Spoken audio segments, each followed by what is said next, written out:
सूरत नमल आयत नंबर 89 सफ़ा 613 अऊज़ु बिल्लाहि मिनश शैतानिर रजीम बिस्मिल्लाहिर रहमानिर रहीम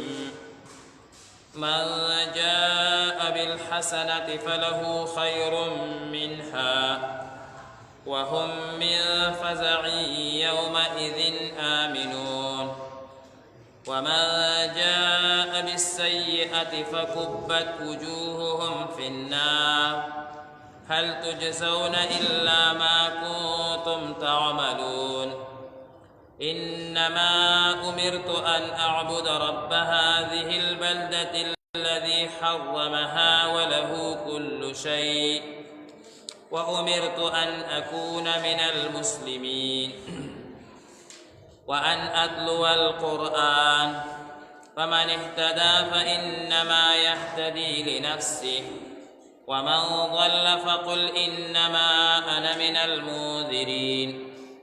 وقل الحمد لله سيريكم آياته فتعرفونها وما ربك بغافل عما تعملون صدق الله العظيم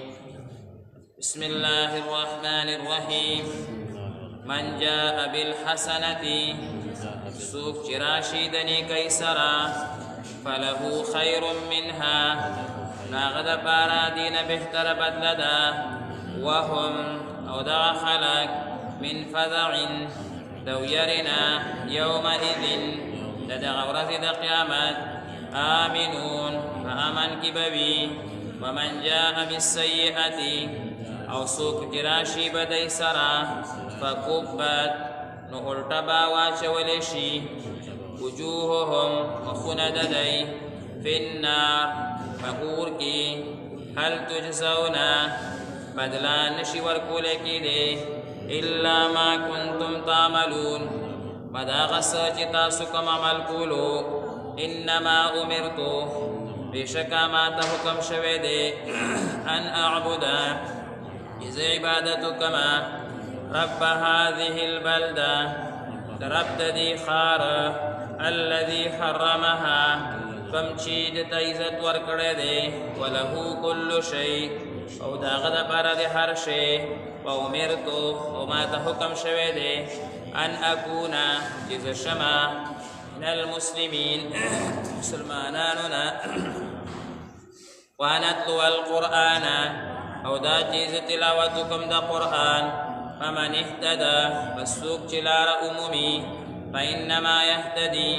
نو بیشکا دلار اموندا لنفسه لخبل زان دا فیدی دا پارا ومن ضل او سوک چی بیلاری شو فقل نتو فرمایا انما انا بیشکم زا من المنذرین دیرون کو نیما وقل او تو فرمایا الحمدللہ تمام تعریفنا اللہ دا پارا دی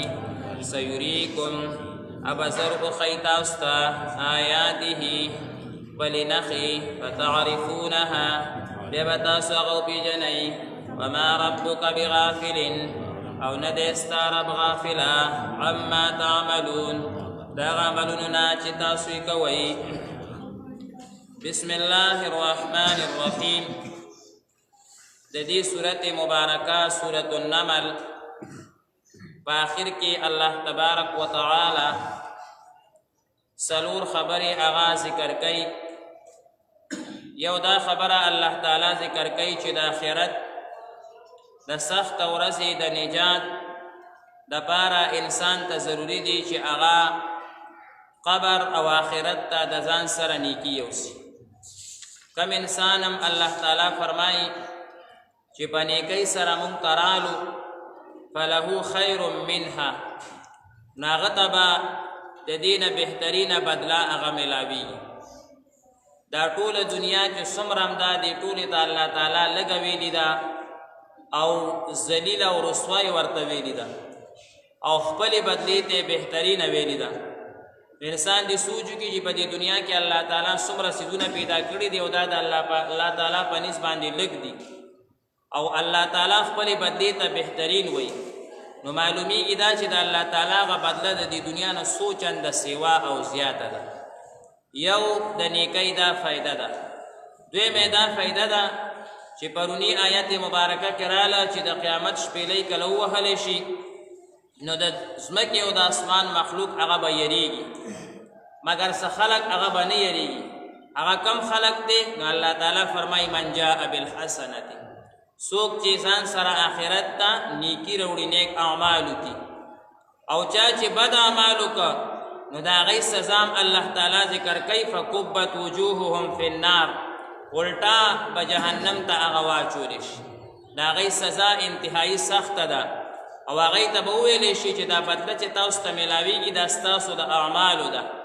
د الله تعالی د طرف نه دا سزا داسې نه ده چې الله تعالی تاسو سره دشمني کوي. دا یوه خبره الله تعالی ذکر کوي.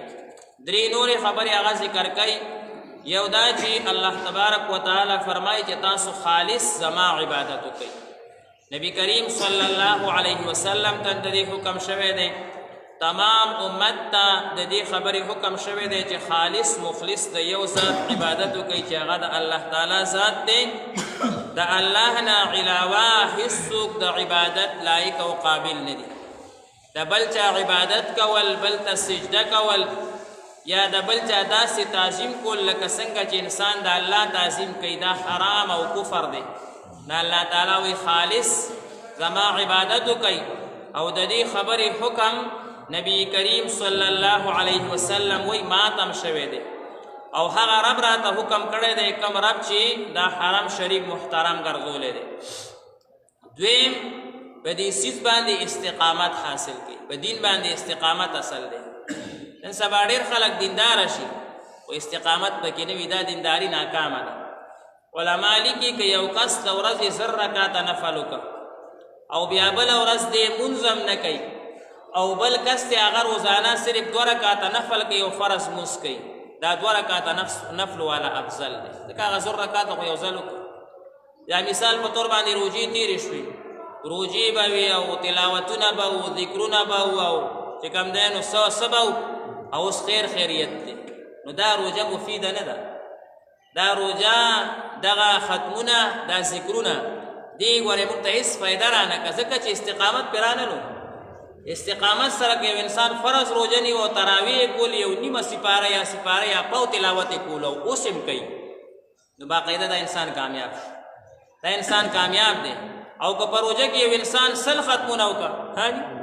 او بیا چې کوم دی نو تراویح کې هم ټوله شپه ولاړو، تهجد هم ټوله شپه کول، نفلونه هم ټوله شپه کول، روژې هم نه وي او اوس مونځ نه کوي، نو دا انسان خو ناکام لاړو. د روژې فایده ورته هغه میلاو نه شوه. د روژې فایده هغه دا ده چې انسان څنګه په روژه کې عمل کولو استقامت سره، اگر چې لږ اوس هم استقامت سره هغه شانتې تلاوت کوي، که نیمه سپاره کوي که پاو کوي، او څنګه هلته ذکر کولو چې اوس هم ذکر کوي، څنګه هلته ځان د ګناه نه ساتلو اوس هم ځان د ګناه نه وساتي. روژه کې به خلکو وی روژه ده ګناه مه کوه، اوس روژه لاړه نو ایمان خو نه دی تللی، رمضان لاړو ایمان نه دی تللی، لیکن مونږ وایو نه بس اوس کوه چې څه کې هغه کوه، اوس خلا آزاده شوه، خلا آزاده شوه، شیطان آزاد شو، زمونږ ګناهونه هم آزاد شو، مونږ هم ورسره آزاد شو. هره پنده مو د غاړې نه وغورځوله، بس اوس نه خدای پیژنو نه رسول پیژنو او بس لګیا یو. نو اصل استقامت دی.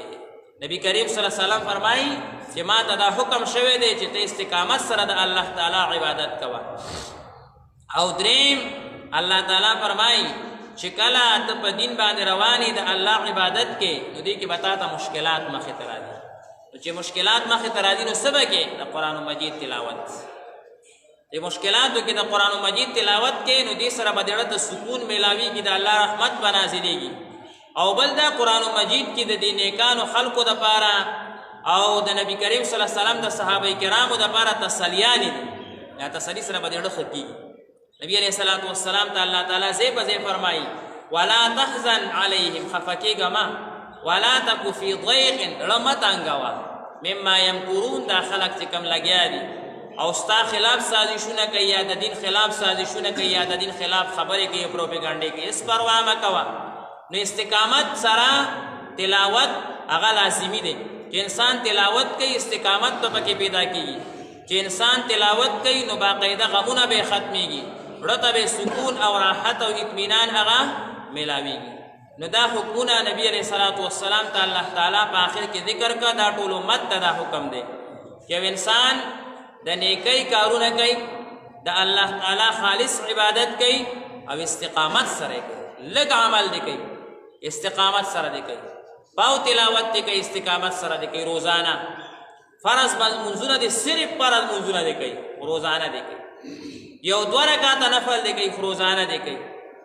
نبی کریم صلی الله علیه وسلم فرمایي بهترین عمل هغه دی چې هغه روزانه کیږي اگر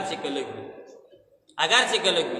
یو صحابي رضی الله تعالی عنہ په تهجد کول به پری خود نبی علیہ السلام به د خکارو نکو دا عمل د خو خلقو نه دی د خو خلقو عمل هغه دی چې روزانه کوي اگر چې کله کولی نه او یو خو زمونږه چې مونږ باندې مشکلات راشي بیا جمعات بیا مدرسه بیا تبلیغ بیا چې کوم دی نو خانقاه او بیا بس نیکان خلق چې مشکلات راشي بس بیا نعوذ بالله من ذلك الله لاړو د الله کتاب لاړو جمعات لاړو مدرسه لاړو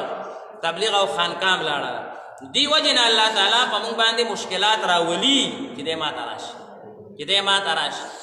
او چې کله انسان په سوکالۍ کې الله ته आवाज کوي او د الله تعالی عبادت کوي الله ته ځان حواله کوي یا چې به تکلیف راشي الله आवाज اوري او چې کله په سوکالۍ کې بل طرف روان یو منډه تړیو د دنیا سوچونه او بس دنیا ډیر شي بیا چې په تکلیف راشي بیا وته الله تعالی غوږ نه کیږي بیا وځه اوس هغه طرف تلاش کم طرف ته چې مخ کېتلی من جاء بالحسنة سوق چراتلو کی پنی کئی سرا فله خیر منها دتباد دینا خبر لملاویگی وهم او دا کسان من فضعن دا گبراہٹ او دا یری یوم ایدن دا قیامتنا آمنون پامن کی بوی ومن جاء بالسیئة سوق چراتلو کی پگنا سرا فکبت وجوههم پی النار الٹا بواچ ولشی مخوند دی پی النار پور کی یعنی الٹا با مخصر واچ ولشی هل تجزون بدل در نکړه شو تاسو ته الا ما کنتم تعملون مگر دا عملونه چې تاسو کول انما امرت بشکا حکم کړه شوی دی ما ته ان اعبد چې عبادتکم رب هذه البلده دا رب د دې شهر الذي اغى الله تعالی حرمها چې د تعظیم والا ګرځول دی وله كل شيء او هر څه د الله تعالی دی امرت ما ته حکم شوی دی ان اكون چې شما من المسلمین د مسلمانانو نه وان اتلو القرآن او چیز تلاوتکم دا قرآن فمن اهتدا فسوک چی ہدایت عمومی فانما یهتدی لنفسی دا ہدایت منتدی دا قبل زان دا فیدی دا پارا پا اللہ احسان ندے چی سوک دا اللہ دین تراغلے پا اللہ احسان ندے پا قبل زان احسان دے ومن دو اللہ سوک چی گمراہ شو فقلت ورطو فرمایا انما انا من المنذرین بے شکا سے یرون کے نو غم مکو دا غی غمون دیر مکو وقل او تو فرمایا الحمدللہ تمام تعریفنا اللہ دا پارا دی سیوریکم آیاته زرد چا اللہ بو خیتا استاقبل نخد قدرت فتعریفونا تاسباغ نخلو پی جنی وما ربک بغافل عما تعملون دے ربستاسو غافل دا غاملون چتاسوی کوئی الحمدللہ رب العالمین والعاقبۃ للمتقین الصلاة والسلام على اشرف رسوله وخاتم انبیائه وعلى آله واصحابه اجمعین ربنا ظلمنا انفسنا وان لم تغفر لنا وترحمنا لنكونن من الخاسرين یا الله دم گناہنا معاف یا الله د ټول امت گناہنا معاف حاضرین کی جس پریشانی میں سامعین کی جس مشکلات یا الله ختم فرمائے بیمارانو ته شفاء کاملہ نصیب فرمائے قرض داران د قرض د اخلاص یا الله د قران مجید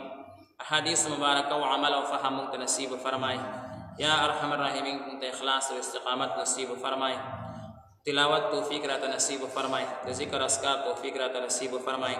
ہر قسم گناہوں نہ یا اللہ مغا محفوظ کی حلال طیب فراخ رزق بغیر مشقت نہ یا اللہ مغا نصیب فرمائے صلی اللہ تعالی علی خیر